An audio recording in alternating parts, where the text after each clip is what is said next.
नमस्कार, JM news मध्ये आपले सहर्ष स्वागत। आपण पाहत आहात जेएम न्यूज। जाणूया आजच्या ठळक घडामोडी। ನೀರಾವರಿ ಯೋಜನೆಗಳ ಜಾರಿಗೆ ತರತಕ್ಕಂತ ಕೆಲಸವನ್ನ ಖಂಡಿತವಾಗಿಯೂ ಮಾತನೆ ಸಂದರ್ಭದಲ್ಲಿ ಹೇಳಿ ವಿಶೇಷವಾಗಿ ಹೆಚ್ಚಿನ ಸಂಖ್ಯೆಯ ತಾವೆಲ್ಲರೂ ಕೂಡ ಸೇರಿದರೆ ಬಹುಶಃ ಸಮಯದ ಅಭಾವ ಇರತಕ್ಕಂತ फॉर्मला पण आलो त्या दिवशी मी सांगितलं होतं की भारतीय जनता पार्टीने काय केलंय इंग्रजांच्यात आणि भाजपामध्ये मला फारसा फरक वाटत नाही। कारण इंग्रजांची एक पद्धत होती, इथली संस्थानं यांच्यामध्ये भांडणं लावा, तोडा फोडा आणि राजकारण करा, आणि तेच पद्धत भारतीय जनता पार्टी करते। इथं सगळं वाटला पण तसं नाही। या जनतेची नाळ जुडलेला, या जनतेशी एकनिष्ठ झालेला विक्रमदादा सावंत या जनतेसाठी पूर्ण वेळ देणारा आमदार आहे। आपल्या घरातला मोठा भाऊ आहे, लहान भाऊ आहे असं समजा, पण विक्रमदादाला प्रचंड विक्रमदादा तुम आगे बढ़ो, हम तुम्हारे साथ है। विक्रमदादा तुम आगे बढ़ो, हम तुम्हारे साथ है। या ठिकाणी आताच आपले शिवराज चौधरी साहेब यांचं देखील मार्गदर्शन होते, त्यांचं देखील भरभरून स्वागत। राष्ट्रवादीचे सन्माननीय रमेश पाटील साहेब, चौधरी साहेब, युवा नेते नगरसेवक स्थानिक भूपेंद्र दादा कांबळे, मार्केट कमिटीचे सन्माननीय सगळे साहेब, मी आपल्या समोर एक 2च मिनिटात विचार मांडतो। माननीय अपारा काका बिरादारांनी त्यांच्या भाषणामध्ये सखोल या आपल्या तालुक्याच्या आणि निवडणूक प्रचाराच्या संदर्भात अतिशय विस्तृतपणे भाषण केलेलं आहे। बांधवांनो, मी आपल्याला एवढंच सांगू इच्छितो, तालुक्यामध्ये समोर 2 आमदार आहेत, एक बाहेरचा आहे आणि एक इथला अपक्ष उमेदवार। त्यामुळे मी आपल्याला विनंती एवढंच करू इच्छितो की सर्वसामान्यांचं तालुक्याच्या विकासाच्या दृष्टीनं पाण्याचा प्रश्न असेल, आरोग्याच्या संदर्भात असतील, शैक्षणिक संदर्भात असतील, जे काही कामं 5 वर्षामध्ये करण्याचं काम माननीय विक्रमदादांनी केलेलं आहे, त्याची जनतेने पोचपावती आतापर्यंतच दिलेली आहे। मी आपल्याला ठासून एवढंच सांगू इच्छितो, विजय तर हा आपला काळ्या दगडावरचा रेग आहे, पण विक्रमदादा माझ्या मते 35 ते 50 हजाराच्या मताधिक्याने या ठिकाणी निवडून येणार आहे। त्याबद्दल सांगण्यात काय मला मनामध्ये कुठली शंका येणार नाही। बांधवांनो, अतिशय आपल्याला सर्वांना वाटतंय तसं मला काही चुरशीची लढाई वाटत नाही।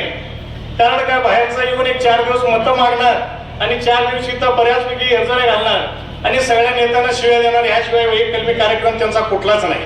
आता परवा जर बघितलं, अतिशय खालच्या पद्धतीने जयंत पाटील साहेबांच्या वरती असतील, अन्य जिल्ह्याच्या सर्व नेत्यांच्या वरती त्यांनी बोलण्याचा प्रयत्न केला। चांगलं केलं तरी एक नाव आहे, त्यांच्या बऱ्याच भाषणामध्ये मी बाहेर ऐकलो, क्लिपवरती बघायला मिळालं, जयंत पाटलांनी वगैरे त्यांच्या कार्यकर्त्यांची कामं केली। अरे मग कार्यकर्त्यांचं सोडून जयंत पाटलांनी काम तर कोणाचं करायचंय? कार्यकर्त्यांनी जनतेसाठीच काम करावं लागणार आहे ना।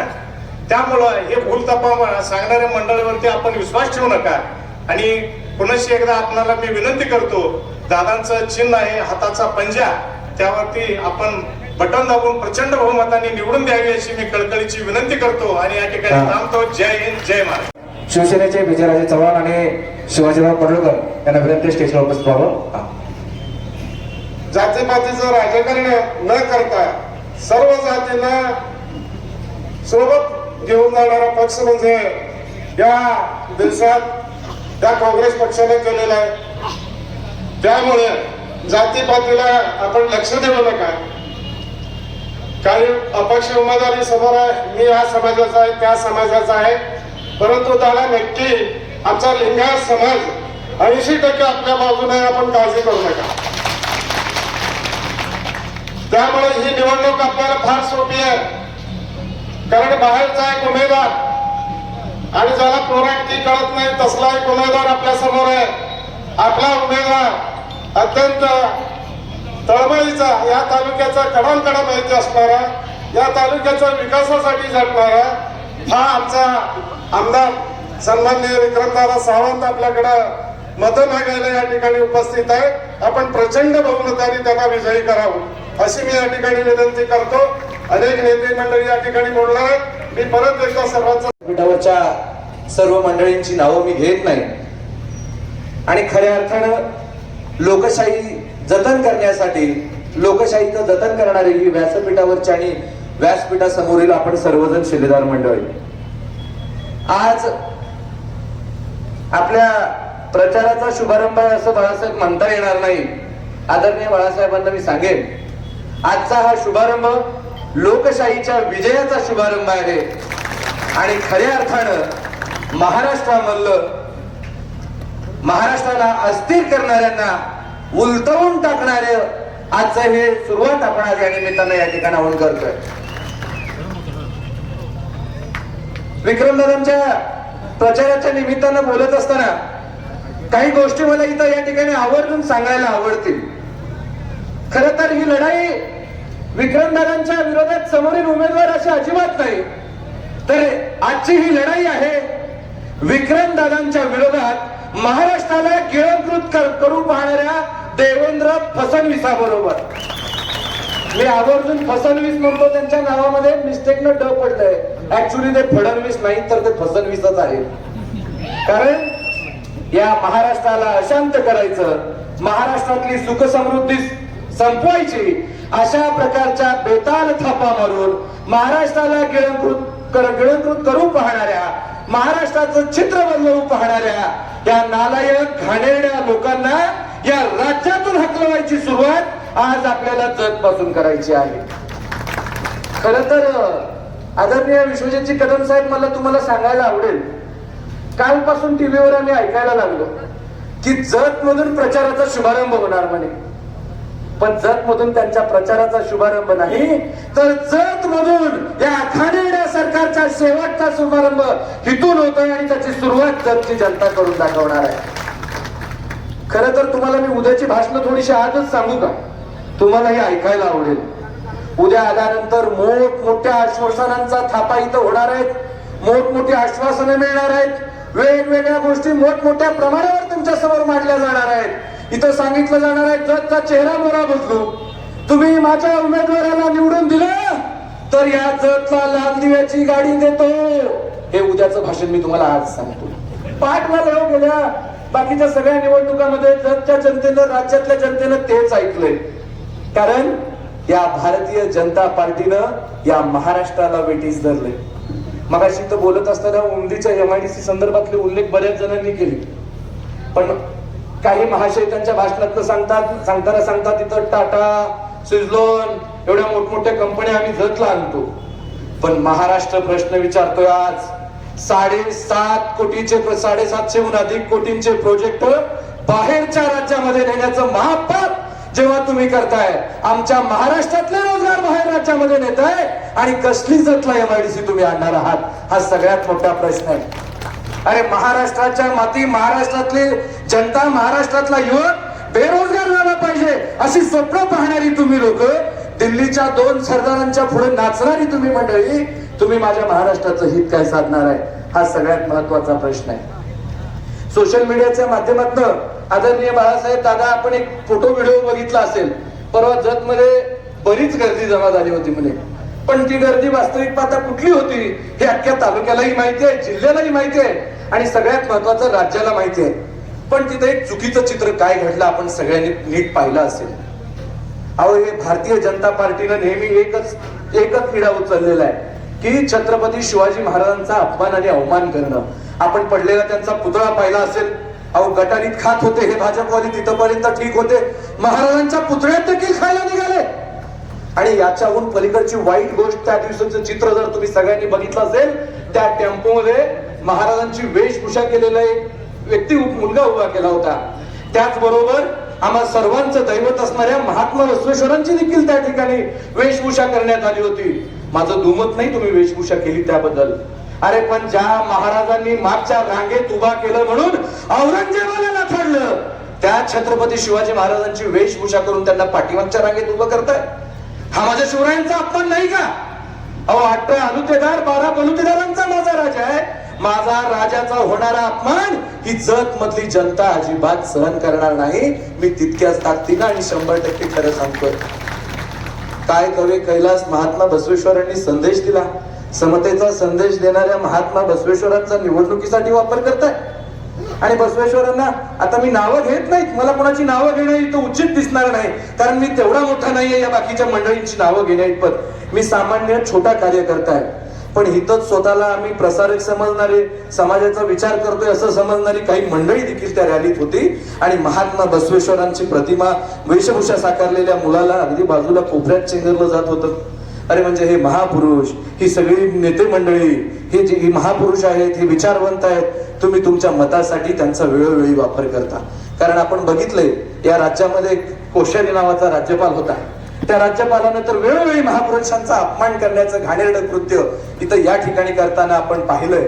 म्हणजे जेणेकरून काय, ही महाराष्ट्र साधू संतांची भूमी आहे, ही महाराष्ट्र विचारवंतांची भूमी आहे. आणि या महाराष्ट्राला डाग लावण्याचं, या महाराष्ट्राला धक्का देण्याचं काम नेहमी या घाणेरड्या लोकांच्याकडून होतं.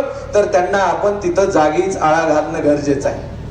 आणि त्याच्याहून मोठमोठ्या घोषणा आपल्याला काय ऐकायला मिळतात, म्हणे कृष्णामाईच्या पाण्यानं जगचा कलंक पुसणार आहे. माझा एकच प्रश्न आहे, आटपाडीमध्ये काय नद्यांचा महापूर आलाय का? तिथला कलंक पुसण्यात आपण यशस्वी झालेला नाही. आणि मग माझ्या तालुक्याचा काय विकास करणार आहात? ही व्यक्तिगत टीका करतोय अशातला भाग नाही. पण या तालुक्याचा एक जबाबदार नागरिक, एक सामान्य कार्यकर्ता, एक सामान्य व्यक्ती म्हणून माझा प्रश्न आहे त्यांना. आणि याच्या पलीकडं लाडकी बहीण योजना आपण अलीकडच्या काळात बघितली. आदरणीय बाळासाहेबांना माहिती आहे, हे सरकार घाणेरड्या पद्धतीनं सत्तेवर आलं. म्हणजे मी ह्याच्या आधीही तुमचा एक व्हिडिओ बघितला होता, इथल्या जनतेलाही मला ते सांगायला नक्कीच आवडेल. आपली एक मुलाखत चालू होती आणि मुलाखतीमध्ये त्या फसवणुकीनं तुम्हाला एक प्रश्न विचारला होता की त्यांनी तुम्हाला ऑफर दिली होती. पण त्यावेळेचं बाळासाहेबांचं वाक्य काय होतं माहितीये, ऑफर बद्दल धन्यवाद, पण माझ्या रक्तात काँग्रेस आहे. म्हणजे विचारधारा फिरणारी, विचारधारेला धरून चालणारी माणसं इथं आहेत. नाहीतर आपण बघितलं 50 खोके एकदम ओके. आपल्या सगळ्याला माहिती आहे, लहान पोरगं जरी विचारलं तरी तेच सांगतंय. म्हणजे कोणतीही तत्व नाहीत, विचारधारा नाही, विचारांना बाजूला सारून एकमेक म्हणजे या लोकशाहीचा पूर्ण बट्ट्याबोळ करायचं काम जर कुणी केलं असेल तर हे महायुतीनं केलेलं आहे. सगळ्यात मोठं पाप या महायुतीनं केलेलं आहे. कारण एक फुल दोन हात वर चालणार हे सरकार या राज्यातल्या जनतेला वेठीस धरलंय. त्यामुळे महाराष्ट्रातली जनताच आज जागी झाली आहे. आणि सोशल मीडियाच्या माध्यमातून जर आपण बघितलं तर महाराष्ट्रातली प्रत्येक जनता, लहान मुलांपासून युवकांपर्यंत ते वयोवृद्धापर्यंत, प्रत्येक माता भगिनी सगळेजण सांगतायत की हे सरकार उलटवून टाकायचं आहे. लाडक्या बहिणीचा मगाशी मी उल्लेख केला. अहो शेवटच्याच काळामध्ये तुम्हाला लाडकी बहीण दिसते का? ज्या वेळेला तुम्ही 2.5 वर्षापूर्वी आला त्यावेळेला बहीण कुठे होती बरं? त्यावेळेला तुम्हाला बहीण दिसली नाही. जेव्हा निवडणुका डोळ्यासमोर येतात, शासनाचाच पैसा घाणेरड्या पद्धतीनं आपल्या स्वतःसाठी वापरायचा, हे घाणेरडं नियोजन करणारं भाजप सारखं घाणेरडं कोणीच असू शकत नाही. तुमचा माझा खिशातलाच पैसा. मी परवाही एके ठिकाणी उदाहरण दिलं, 2 मित्र बसलेले असतात, त्यातला एक मित्र म्हणतो चल आज तुला जेवायला उद्याच्या सभेचा पॅन्डॉल उभा केलाय आणि खाली लिहितात जग आता सिंगापूर व्हायला लागलोय. अरे थापा मारण्याला काहीतरी मर्यादा असतात. आता काय झालंय माहितीये, माझ्यापेक्षा तुम्हाला सगळ्यांना माहितीये, फेकू म्हणलं की या देशाच्या प्रधानमंत्र्यांचं नाव घेतो. इतकं म्हणजे आपल्यामध्ये टाकल्यानंतर आपण बघितलेलं आहे. इतक्या पलीकडची ही परिस्थिती आहे. त्याच्यामुळे ही फेकणारी, थापा मारणारी मंडळी, भूल थापा मारणारी मंडळी आपल्या समोर येत आहेत. त्यांच्या भूलथापांना बळी पडू नका.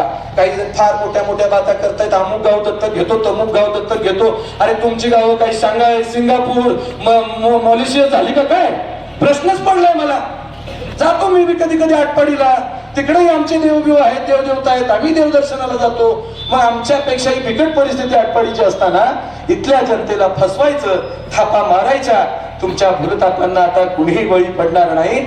आमच्या महापुरुषांचा होणारा अपमान अवमान कुणीही सहन करणार नाही. जत मधली जनता तितकीच सुज्ञ आहे. इथं व्यापारपेठेत, बाजारपेठेत असणाऱ्या व्यापाऱ्यांनाही माझी विनंती आहे, असं कुणी सांगायला आलं तर त्याला आवर्जून सांगा, बाबा माझा हा जत सगळ्या जाती धर्मांना घेऊन जाणार आहे. निवडणुकांच्या तोंडावर मशिदीत येणारी माणसं आम्ही पाहिली, पण याच महायुतीचा आमदार सांगतो की मुस्लिम समाजाच्या मतांची आम्हाला गरज नाही. म्हणजे एवढा द्वेष, एवढा तिरस्कार, एवढा तिटकारा असणारी ही महायुतीची मंडळी आपल्याला हद्दपार करायचे आणि खऱ्या अर्थानं बळीराजाचं, शेतकऱ्याचं, आपल्या सर्वांचं हक्काचं सरकार आपल्याला आणायचं आहे. आता मी दादांच्या विषयी आतापर्यंत बोललो नाही. म्हणजे मी सगळं भारतीय जनता पार्टीने किती वाटोळ केलंय आपल्या समोर सांगितलं. दादांच्या बद्दल जर बोलायचं झालं तर आपल्या सगळ्यांना माहिती आहे हा आपला तालुका विस्तारानं मोठा असलेला तालुका आहे, सगळ्यात मोठा आपला तालुका आहे. पण असं असताना देखील विकासाची गंगा खऱ्या अर्थानं कृष्णामाईच्या गतीनं संत गतीनं आपला विकास या ठिकाणी सुरू आहे. कारण त्याचा प्रॉब्लेमही असा होता, पहिल्या 2.5 वर्षामध्ये सरकार आपलं होतं, 2.5 वर्षानंतर खोक्याच्या माध्यमातून सरकार बदललं गेलं, परंतु त्याही सरकारला भांडून अनेक जणांनी बघितलं असेल विधानसभेच्या दारामध्ये बसून पाण्याचा कण देखील पोटात न घेता तिथं उपोषण करणारे दादा आपण सगळ्यांनी पाहिलेले आहेत, ही सगळी मंडळी पाहिलेली आहेत. हे जग बदलतंय. या 2019 नंतर आपण सगळ्यांनी बदलत असणारं जग बघितलेलं आहे. त्या जगचा चेहरा मोहरा आपल्याला बदलायचा आहे. कारण आदरणीय विश्वजित कदम साहेबांची ताकद, महाविकास आघाडीतल्या सर्वच नेते मंडळींची ताकद या तालुक्याच्या पाठीशी खंबीरपणे असणार आहे. अनेक जण काहीतरी थापा बोलतापा मारत असतात, आम्ही हे केलं ते केलं पाणी आणलं, पण विस्तारित टेंबूच्या योजनेसाठी आपल्या JM न्यूजला लाईक करा, शेअर करा आणि सबस्क्राईब करा.